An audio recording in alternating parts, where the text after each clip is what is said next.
All right, how are you doing today? Good. How are you doing? Doing pretty good. So we're here today, obviously, because you're interested in getting started with some occupational therapy. So today, I just want to get a little bit of background. I hope you don't mind. I like to just take a few notes while we're talking, just so that we can keep track of some of your goals, some of your priorities, and things like that. All right. Okay. So let's start off with the reason that you're here today. Well, a few weeks ago, I was injured at work. Okay. I injured my knee, and during this recovery process, I'm just trying to figure out how to reestablish my work abilities, while also keeping in mind my injury and the ongoing effects that it has. Sure.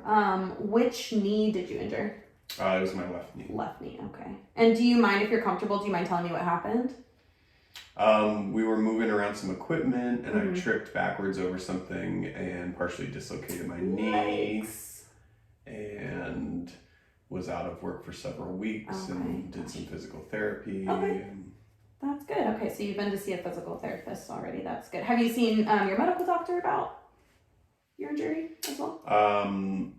Yes, I did see my general practitioner about it. Good. Okay, great. I got x-rays and okay. That's who referred me to the physical therapist. Gotcha. Okay, that sounds good. And in terms of your knee injury, I know you mentioned that getting back to work is something that's important to you, and keeping in mind your working with the injury that you have. What areas outside of work do you feel like are being impacted by this injury? Just day-to-day life things. Well, I like to hike, and we live in a place with stairs, and so there's constantly, I just feel like, especially after the injury, I'm realizing how many just day-to-day scenarios affect or are affected by limited mobility in my legs, like stairs, and sometimes it hurts getting into the car, and driving for prolonged periods of time, I'll experience some knee pain. Again, certain activities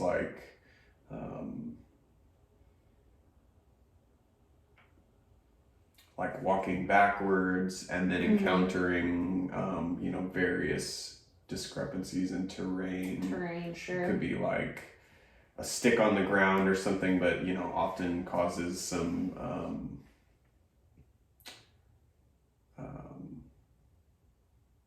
shifts in my knee, or that's when I encounter the joint weakness and stuff like that. Yeah, that sudden, if you can't see it coming, kind of the terrain shifts. Yeah. I gotcha. Okay.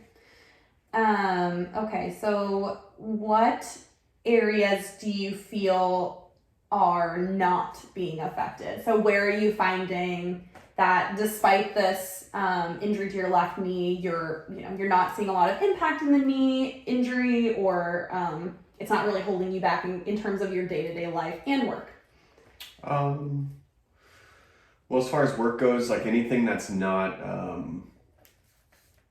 movement related, generally speaking, any sort of work duties that I have that would involve me acting physically in place, I don't really see too much effect. Okay. How about standing for long periods of time? There's a little bit of pain after standing for long periods of time, but generally speaking, it's not as much of a bother, I would say, as more mobile activities. Gotcha. Okay. And how about in your day-to-day? Oh, sorry, go ahead. In my day-to-day, I can do, most things, most self-care things fine. Okay. Showering, cooking, doing things around the house. occasionally, like if I have to, like if I'm like putting on my boots or something like that, like you know, I may have to like get down all the way or like sit on the ground or something like that in order to get it on. Whereas like with my right leg, I could just, you know, kind of like bend over and get my. Okay. So now this might seem a little strange, but we like to get a full picture of you as a person. Occupational therapy is a really holistic and client-centered approach to treating. So we like to know about you as a person. So some information that I like to get is getting an idea of your home and your upbringing, what your work looks like day to day, what a day-to-day day looks like for you. So if you want to talk just a little bit about yourself and maybe start with, you know, some of your upbringing and personal factors like that. Yeah, so you know, I was raised to be like pretty active and you know, lots of like outdoor stuff, and also a lot of DIY type conflict resolution, like around the house. I don't know if that's like really the right word, but like, you know, something breaks and you know, we were taught like how to fix it and you know what steps to take in regards to that. So you know, that's definitely an important factor for me, is to be able to, it's like self-help and like remedy things without like a whole lot of like outside influence, I guess. Absolutely. That's and then continuing on into like adulthood, like definitely like hiking and like outdoor activities, hiking, camping, you know, occasionally like rock climbing and swimming and things like that. Definitely more physically inclined, I guess. Definitely. How about like, what does a typical day look like at work and a typical day when you're not working? Typical day at work is a lot of physical activity. It's not necessarily like sustained physical activity, but it's definitely, you know, carrying heavy things at times, carrying things in potentially awkward positions, or like setting up equipment in awkward positions or precarious places, you know, climbing ladders and, you know, working in heavy machinery and catwalks and things like that. But like I said, it's not necessarily like sustained consistently throughout the day. We work long hours, but there's definitely like periods of rest in between. Definitely. Okay. So kind of like bursts. Let me, you know, we actually didn't say it during this interview so far, but we talked a little bit before we started. Why don't you go ahead and just explain to me what it is that you do for work? I work in the film industry, in lighting, and specifically the portion of lighting that I work in. We do a lot of rigging and setting up, you know, operating heavy machinery and lifts and, you know, hoisting a lot of things and putting cameras in weird places, like on the roofs of cars, and but then also setting up lighting elements, which are usually, you know, rather large at the level that we work. So a lot of lugging, it sounds like. Yes, for and sure. Squeezing. So just to shift gears just a little bit, so that's a day at work. It sounds, if I'm hearing you right, it sounds like there are times in which it can be really strenuous, and I like that you use the word awkward, because that kind of gives me an idea that you're contorting your body, you're squeezing into places with heavy loads. But let's talk a little bit about your day-to-day. So let's say you have a day off of work. What does that usually look like for you, like at home? It usually consists of like doing some chores and some things, you know, around the house, like general cleaning, and then maybe some, you know, projects here and there. Usually not super physically demanding. You mentioned stairs at home. Yeah, we live in a 3-story, so stairs are unavoidable. Gotcha. So sometimes it's like carrying groceries upstairs, or different things. And for the most part, it's not really a big deal, but maybe like after a day of work and then coming home, a little bit of knee pain and instability. Okay. Instability. Okay. And then I try to take like some walks and hikes and things like that on days off, and just keep the mobility up and stay physically active. Definitely, yeah. So we talked just a little bit about already, based on some of what you described about your upbringing. Do you feel like some of those things have carried into your today's values and interests? Like you mentioned hiking, being active outdoors. What are some things that today as an adult you value or are interested in? Definitely staying physically active and involved, outdoor stuff. And then, again, maintaining that like self-sufficiency and that DIY mentality of, most things can be fixed, remedied, or, problem solved from self and not,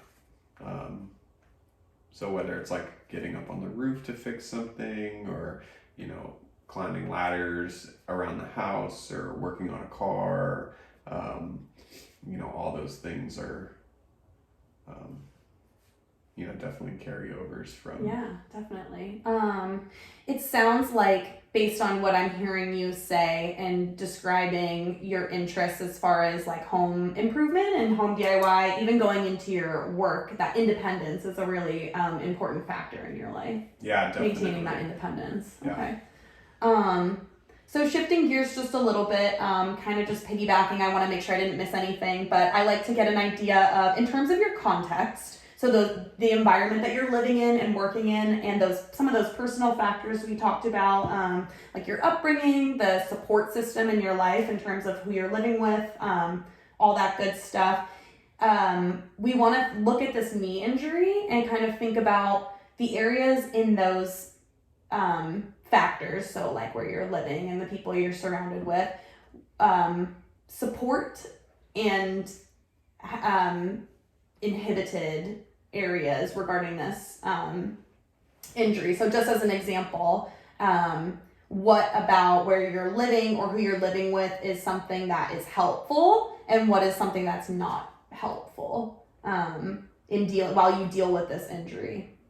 You mentioned stairs is a good example. Yeah, just to put it in examples. Stairs would definitely be like an inhibitive factor. Right. Yep. Absolutely. Yeah. I guess supporting factors. I live with my wife, so that's Okay. like sharing. I don't always have to be responsible for carrying things upstairs or taking the dog out or. We have a dog. Things that are. Physically demanding and relate to the stairs or like other terrain factors. Are you comfortable sharing responsibilities with her? Yeah. Yeah, that's good. Yeah. Okay. We each have our strong points, so generally we seem to split up the workload fairly well. That's awesome. How about in terms of those kind of personal factors we talked about, like your background, how you were raised, maybe your education or lifestyle? Is there anything in that area of your life that you feel is not very supportive while you're dealing with this injury? I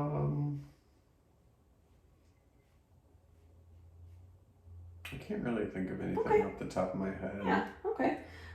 What about in your environment? We discussed the stairs, but do you feel like there's anything else that in your environment is not very supportive besides the stairs? Well, we have a shower / bathtub that has like a very large step down to the ground, which is kind of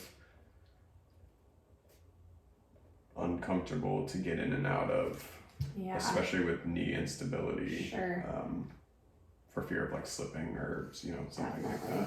Let's talk just a little bit about your house setup. So you said 3 stories, right? And you've got stairs between each of the stories. What else can you tell me about your house? You have a garage. We have a garage. Uh-huh. The main living area is on the 2nd floor, and then the bedrooms are on the 3rd floor. Okay. So the stairs are pretty unavoidable. Gotcha. Okay. No avoiding those stairs. Which is tough. Hardwood floors, which can be slippery sometimes. How many bathrooms do you have? And showers? There are 3 full bathrooms and 3 showers. Okay. Okay. Are they all similar to that one upstairs that you mentioned that's got the big step? No, some of them are just like walk-in kind of showers. Okay. So, I mean, really it comes down to convenience factor, and like which, bathroom is most, it's like the one in the bedroom is the one that I would use primarily. So Yeah, you prefer that one? That's the one that is the most precarious of I see. Of all the ones in the house. But there are other options. Okay, that's good. Okay. What do you prefer about that bathroom? It's just where everything is. It's close to the bedroom, so it's convenient for use before and after bed, and I mean, I guess that would be one that would not be typically used throughout the day, but And where's your bedroom located? It's on the 3rd floor. On the 3rd floor, okay. So you got to go all 3 of those to get up to that bathroom. Yeah. That then gives you a problem. Yeah. Okay. So that's great. If you think of anything else, of course you can. This is what we're working on right now is just getting us started. But as we get to know each other better and get working, we can of course add to this. So don't feel pressured to squeeze everything in right now. This is just to give us an idea. And then we also like to look at, in terms of your day-to-day and at work, we like to look at what we call performance patterns. So these are things like your habits, your routines, the roles you play in your life, and rituals, which are, if you want to think of it as like a meaningful routine, something that you do that is really meaningful to you on a regular basis. Do you feel that your engagement in any of these areas is being impacted, and are there any that you just would like to give me an idea of, so I can get an idea of your day? Well, in terms of like self-promoted physical activity, like walking over like weird terrain, obviously like I like to go hiking. Okay, so, hiking, sure. How often are you hiking? A couple times a week. Okay. And how about in terms of like roles in your life, that kind of, just to give you an idea, could be your role at work, your role in your family, your role, a role for you would be like a husband. Do you feel like your knee injury is affecting anything like that? Not for the most part. I feel like at the point in my career, I'm sort of in a managerial role, so I can delegate a lot of the physical work aspect of my job out. That being said, we still film in precarious locations, hillsides, down in basements of buildings or on rooftops, or things that as far as mobility is concerned, definitely are affected a little bit. Okay. And mentioning that you're in that managerial role, is that something where you're kind of at the top of your department, or is there room for growth, or? Yeah, I'm definitely at the top of my department. Gotcha. Okay. So a little bit of movement will always kind of be required in your job. Yeah. I gotcha. Okay. And then in terms of, you already mentioned that you are, I always like to bring the role of pet parent in, because a lot of people who own pets have to be more active than, maybe those without. Do you feel like your role as a pet parent or a husband or, a son or a sibling, any of those kind of things have been impacted? Not really. No? Okay. Sometimes with knee pain, you don't feel like walking the dog or Sure, yeah. going up and down 3 flights of stairs Sure. to accommodate that. But it's really not I wouldn't say it's to the point of like not being able to do it. Or, Okay. You know. Okay. Sure. Is it affecting how much you enjoy those roles in your life? Yeah, I mean, there's definitely an aspect of that to just like not have the motivation to like want to go do that right away. Sure. Yeah. Knowing that, you have to climb those stairs. Mm-hmm. Okay. So we're going to do the same kind of activity about thinking of areas that are supporting you right now and ones that are maybe holding you back a little bit from being your best. In regards to this knee pain, an injury that you're experiencing in a few different areas of your life. First, just thinking about your values, beliefs, and spirituality. So an example of that could be if something that you really value, just using kind of what you've already discussed with me, is hiking. Having active symptoms of knee pain could affect your desire to participate in that. So that would be something that's holding you back from your values. Can you think of anything? Yeah, well, we can else? put that one in Absolutely, there. yep. Mm-hmm. For sure. Yeah. Especially after like a heavy work week. Okay, yeah. Okay. Your work schedule. What's your work schedule like? How often are you working? What are your days like? It depends on the job basis. Sometimes 80 hours a week, sometimes 20 hours a week. Yeah. Just only a few days. Sure. Sometimes it's 80-hour weeks back to back for a month or two. Yeah. So, you know what I mean? Yeah. So it really just kind of varies. There's not a whole lot of consistency to it. Gotcha. How about in that same department, anywhere you feel like your values, beliefs, or spirituality is supporting you? Making it easier? Just like persistence and again, that like do-it-yourself kind of mentality is sort of helps me push through and maintain self-sufficiency and drive in that regards. That's great.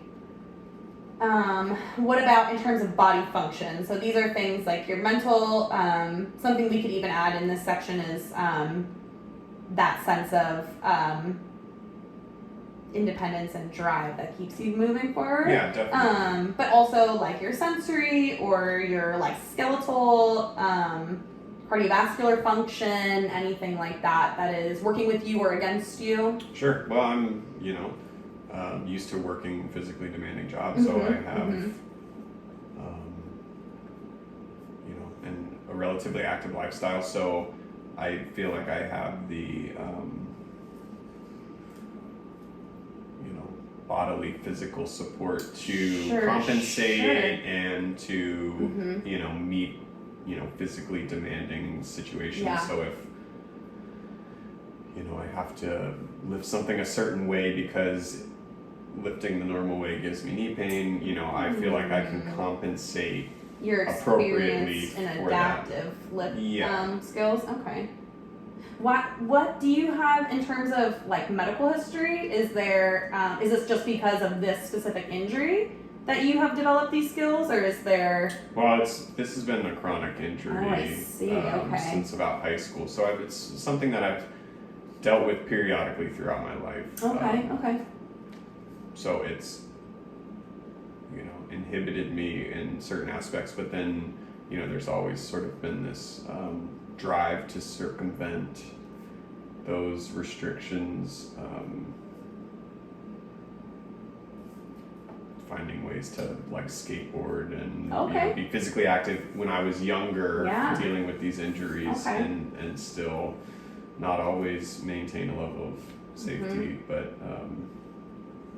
Okay. So work around it. I guess you said be adaptive. adaptive, yeah, definitely. Do you have like chronic weakness? Like what structurally is kind of going on with your knee? Like chronic inflammation, weakness? Is it like muscular looseness? It's actually the shape of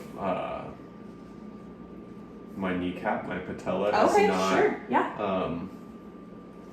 The little ridge there is not as defined as it would I be see. normally speaking. So I have a tendency to have like partial patellar subluxations. Yes. And my like knee Yeah. just like partially dislocates. Oh gosh. And it usually has to do with like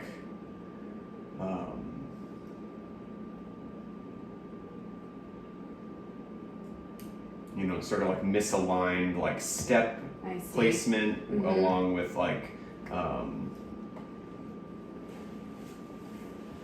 putting pressure on my knee, like lifting something if my foot is off angle would be a aggravating factor for sure. So what, if you can tell me what is going on when you usually have this kind of thing happen? So this most recent one, you said you were walking backwards and misstepped at work. I tripped over something with, against that leg, and sort of as I got you. fell back, I feel like when I tried to like catch myself and prevent myself from falling, stabilize myself, that like me contracting my leg muscles caused it to dislocate. Yeah. What can you think of any other than it sounds, based on what you said so far, what I'm hearing you say is that it's a lot of unexpected missteps, but is there any other like situations that it's happened in before? Catching a foot on like one of those little parking barriers. Okay, like tripping forward too. Again, like stepping backwards over things that are uneven terrain wise. For sure. Okay. And then finding myself, like pushing off of that leg or something like that, and like really that like sudden sort of force. I see. Okay. So if I'm hearing you right, it's more about it's occurring mostly when you're attempting to stabilize yourself after you've taken a fall? Yeah, I think so. When you have there been instances in which you've been able to avoid the pain? And can you describe like kind of those situations? Like if you're falling. I mean, sometimes like realizing what's happening and potentially like rolling to my right side or something like that, trying to sort of embrace the fall rather than try to catch myself. It's hard sometimes because, like you were kind of saying, it sort of happens suddenly and unexpectedly. Right, it's not really like, it can't always anticipate absolutely that's going to happen, or that I'm going to be in a situation, for instance, like this last time tripping over something. I didn't realize something was behind me, otherwise I would have stepped right over it, or just taken steps to avoid that. Right. Okay. Well, this was really good information. We're just going to wrap up by getting an idea of what it is that your priorities are in regards to what things you want to kind of get back after this injury, and what it is that like what your desired outcomes are. So I want to get an idea of like what your goals are, what your highest goal is, and what success in that goal looks like for you. I guess my highest goal would just be to make sure I return to like full functionality in my environment.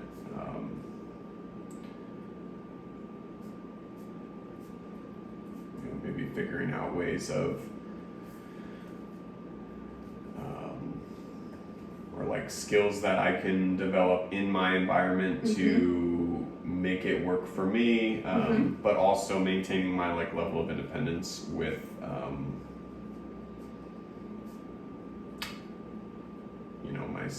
myself and my environment, I guess. Mm-hmm. You know, feeling comfortable stepping in and out of that shower. Yeah.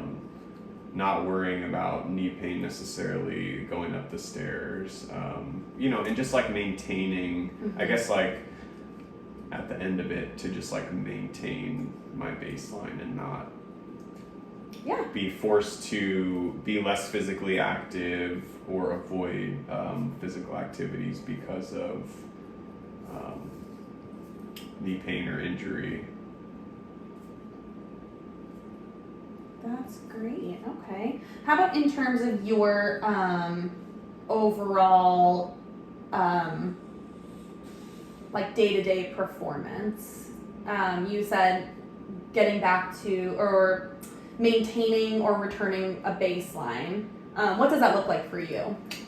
Just being able to do all of the tasks on a day-to-day that may come up or that I generally undertake. Confidently, without confidently pain, without. I mean, ideally without pain, but I realize that that's also something that's sometimes that's unavoidable. But you know, maybe coming up with different strategies to work around that pain. Yeah, definitely. Okay, pain management is that's a great strategy or goal. Awesome, great. Well, this sounds great. I'm definitely looking forward to working with you, and I think we can do some really good stuff. Thank you so All right, much. you're welcome. Looking forward to it. Awesome. And cut.